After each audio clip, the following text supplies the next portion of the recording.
What's going on, guys? So today I have a pretty cool video for you. I'm going to be breaking down the difference of buying a car in cash, taking a loan out on it, and leasing it. Now, you might have heard whatever you've already been taught. Now, I was taught, okay, you can take a loan out on a car, but you should never lease a car.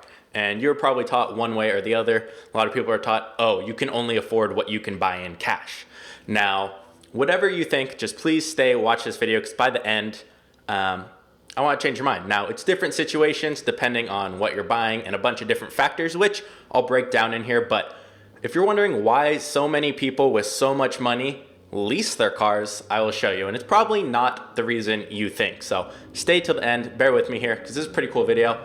And it took me breaking it down to understand it myself because of what I was previously taught, either whether it's by parents or just seeing and not knowing the full story. Because I break it down and it looks like one option's the best, but when you add in a couple other factors, that one's actually the worst. So let's just jump right into this. So the first thing before we start is we're gonna assume this is one person who has a car fund of $537,500, which you'll understand why it's that amount in a minute.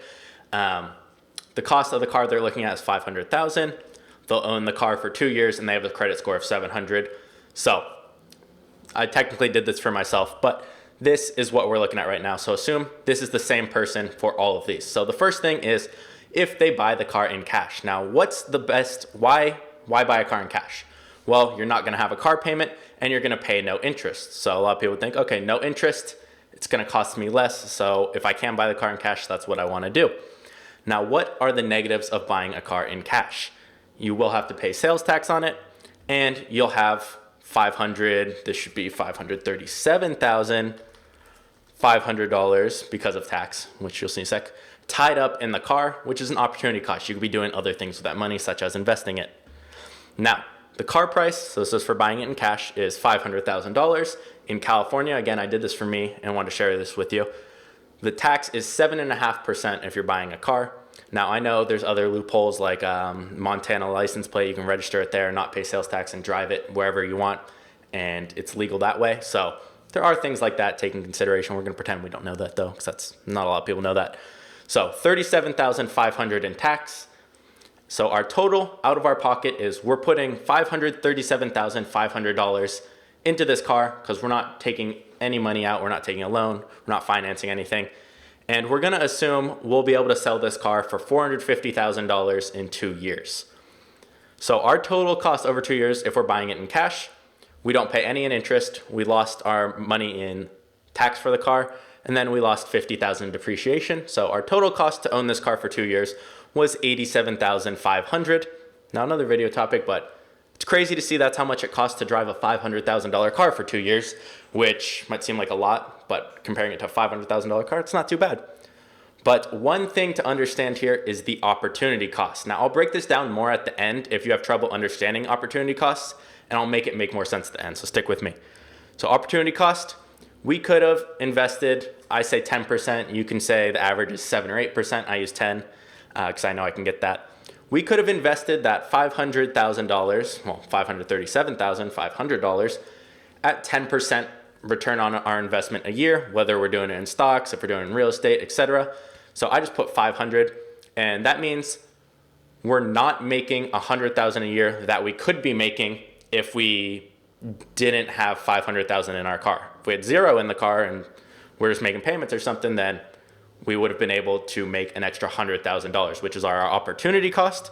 So total cost with opportunity is $187,500. Now, I will break this all down at the very end for you and make it make sense. So taking out a loan, let's talk about taking out a loan now. Positives, it's a lower interest rate, it's a lower payment, and you can leverage some of your money. You have to do a down payment most of the times. Negatives, you're still paying sales tax, you're paying interest on it, and you're having a decent amount of money you got to put down tied up in the car. Again, this will vary depending on the individual. For me, I would have to put about 40-50% down. So for this example, car price again, $500,000, tax, we already know, 7.5%. Our down payment, I'm saying we put $200,000 down. And our loan, I said we get 3% interest. Now it's kind of average. You can usually get 2% if you have 750 credit score. 3-4% is kind of normal. So I just put 3 right in the middle. And that means we're taking out a loan on $337,500. Our monthly payment will be $7,500 about. And again, we're pretending we don't care about the monthly payment at all. We're going to do whatever is going to cost us the least over the 2 years. And we're going to sell the car in 2 years, again, for $450,000, because either way we own the car, it's going to be worth the same amount. So that means for owning the car for 2 years, we paid $14,671.11. If you wondered how I got this, I looked at an amortization table, which just shows you how much you're paying towards interest at the beginning, which obviously it's front loaded, and how much you're paying throughout 2 years. So this is the total cost in interest over 2 years if we sell the car, obviously with front loaded interest, which is normal. Tax, $37,500, we know that, and $50,000 in depreciation. So our total cost, taking out the loan, is going to be $102,171.11. Now our opportunity cost for this one, we had this should be $200,000 at 10% a year, which we have tied up in the car, which would make this $40,000. So our opportunity cost is $40,000. Change this because I can't do math apparently. So our opportunity cost is $40,000 overall, that we could have invested that $200,000 instead of putting it in the car and made $40,000 if we can get 10% ROI. So our total cost here is $142,000. Now, what if we do a lease? Now with leases, there's so many different kinds. You have to know what you're doing with leases to not get screwed over. So some of the things to watch out for is they'll make the price of the car cost way, way more over the life of the lease than if you just took a loan out, because it looks better up front, but you have to really look into it. You can get, so for this example, the only lease I would ever really do is an open-ended lease, so I can get out pretty much whenever I want with a buyout option. So they'll say, okay, first year, this month, let's say after 18 months you want to get out, the car is now worth X amount. After 2 years, it's now worth X amount. Now, these, for the loan and for this, it's based off of a 4-year term. Now with the lease, it is positive. So positives, you don't put any money down. There are some leases you will put some down. For this one, I'm saying no money down because I was talking to people and this is what I was offered. So no money down. With leases, you don't pay sales tax and you can leverage your money.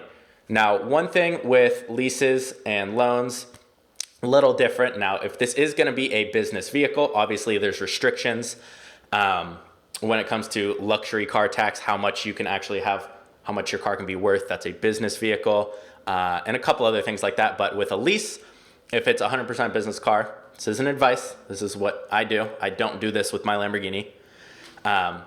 You take out a lease, you can write off 100% of a lease for a business, but you can't do that with a loan. However, with a loan, you can give yourself a car budget. It gets complicated. I'm not going to go into the tax side of it in this video. So positives, no money down, no sales tax. You can leverage your money more. Negatives, you're paying a higher interest rate. For this one, I said it's about 5%, could be a little more. 5.7 is pretty normal on these, 4 to 7. Lower value of the car at the end. So with the buyout option, technically with a lease, you don't own the vehicle. With the other two, you do. Now, one thing to watch out for is getting screwed over is the buyout option they give you. Okay, I'm buying the car at $500,000, but they could be like, all right, your buyout option is $400,000 at the end instead of $450,000, which it would be if I own the car outright, because they're obviously going to want to make money somewhere. So higher interest rate, they'll give you a lower value of the car at the end, again, because they got to be safe and resell it. So they need their margin in there. And you just got to make sure you're getting the right type of lease. Like I said, this one would be an open-ended lease with a buyout. So if you want to look into that, go ahead. I'm not going to explain it in this video. And it's easy to get screwed over if you're uneducated about leases. So do your research. So for this, the car price, again, $500,000. Tax, we are paying none with a lease.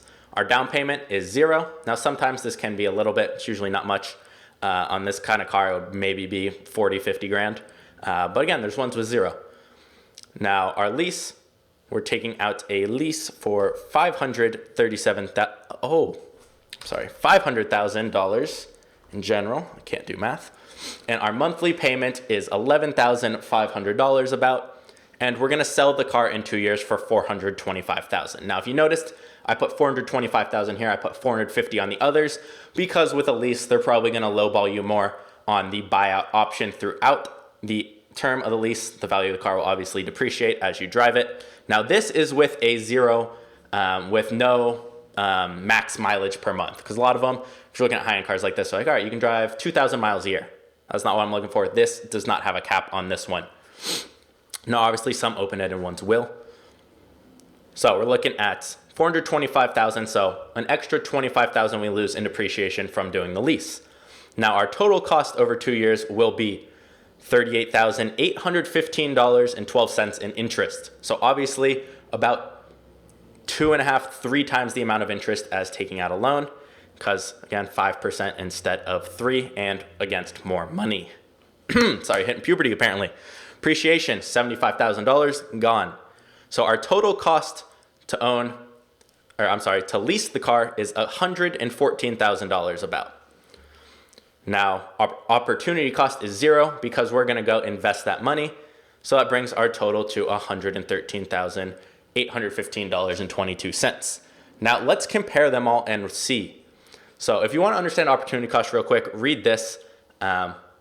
Basically says the money you have in the car, you can invest at a higher interest rate than, or a higher ROI than your interest rate, then you'd be making money technically. So our total cost over 2 years for buying cash, we already saw our total cost was $87,500. However, so we're starting with $537,500, each person with the car is. Now, our ending total, since our only cost is $87,500, is $450, and we didn't make any money over those 2 years from our car money, which you can see right here, because it was all tied up in the car. We weren't leveraging it. So keep this number in mind. We're left with $450,000 at the end of this, and they all start with the same amount. If we took out a loan, so our total cost over 2 years for taking out the loan, we started with $537,500. Our costs were $102,000 about, and we took out a loan at 3% interest for $337,000. Therefore, we were able to keep that much money that we would have otherwise put down if we bought the car in cash because we're leveraging the bank's money, and we invest that money at 10% ROI a year. So for 2 years, we made $67,500. So we're gonna add that back into our total. So if you take this right here, what we started with, subtract the cost right here, and then add in the money we made from investing our car budget, we are ending with $502,800 about. So you can see how big of a difference this is when you factor in the opportunity cost and you put it in the way of, okay, I made money here, instead of just saying, oh, here's the opportunity cost, I'm gonna subtract it. So you can see starting total is the same for both of these, and what they ended with is $53,000 different, even though you're paying 3% interest here. So let's see what it looks like with a lease. Now with a lease over 2 years, again, starting with the same amount, total cost is $102,171.11. We put $0 down and we're able to keep all our money and invest it 10%. So we made $107,500 over the 2 years. So our ending total is about $5,000 higher than what we started with. So our ending total, $542,828.89, starting with $537. Now you can see that's a big difference. When you take the paying cash, you end with $450, same starting amount, or do you end with $542? That's almost $100,000 different. Even though you're paying more interest, you don't technically own the car, and you're paying more for the car over the life of owning it. Now our totals here. So for cash, after 2 years of owning that car, we're negative $87,500. Loan, we're about negative $35,000. And for the lease, we're positive $5,000. So you can see how big of a difference this is here between all three. There's about 50 grand in between each. So it's a big, big difference. Now, one thing to keep in mind, this is gonna be different for everyone. The example I gave here, there's a lot of money on the tax of the car. It does depreciate a lot, and it's different factors for different people. For me, I don't care about the monthly payment. I care about how long or how much it costs me over the life I own the car. So things will vary on this completely. I'm not saying leasing is the way to go for everyone. For most people, they won't invest that money anyway. So paying cash or just taking out a loan would be better than leasing. For a normal average person. Now, if they're going to invest that money, it varies. So things to keep in mind. How much money does the person have to put down? Price of the car and sales tax. Do you have sales tax? Your credit score, aka what interest rates you can get, the type of leases or the type of loans, sales tax of the car again. Will you invest your extra car money if you finance the car, or are you not actually going to invest it? If you invest it, what kind of ROI can you get per year? How long will you keep the car? That depends also if you look at the amortization table. And if you're trying to buy a house, can you increase your debt? So the difference between buying in cash and leasing it, you can see with the lease, my debt is about $11,500 a month. My debt with buying it cash is $0. So will that affect me if I'm trying to take out money somewhere else, aka buying a house or something like that? So just some things to keep in mind. Now, again, I thought you should never lease a car. I didn't understand why people did until I actually broke it down and looked at it. And this is what you guys have to do with anything. Whether people are talking about buying cars, buying houses, or just anything like that, because you hear so many things. Oh, you shouldn't rent houses. Oh, you shouldn't take out leases on cars or high interest rates. You have to actually break the numbers down and look at it, which I really enjoy doing, so it's not too bad. I hope you guys got some good value out of that, and I'll see you guys tomorrow in the next video.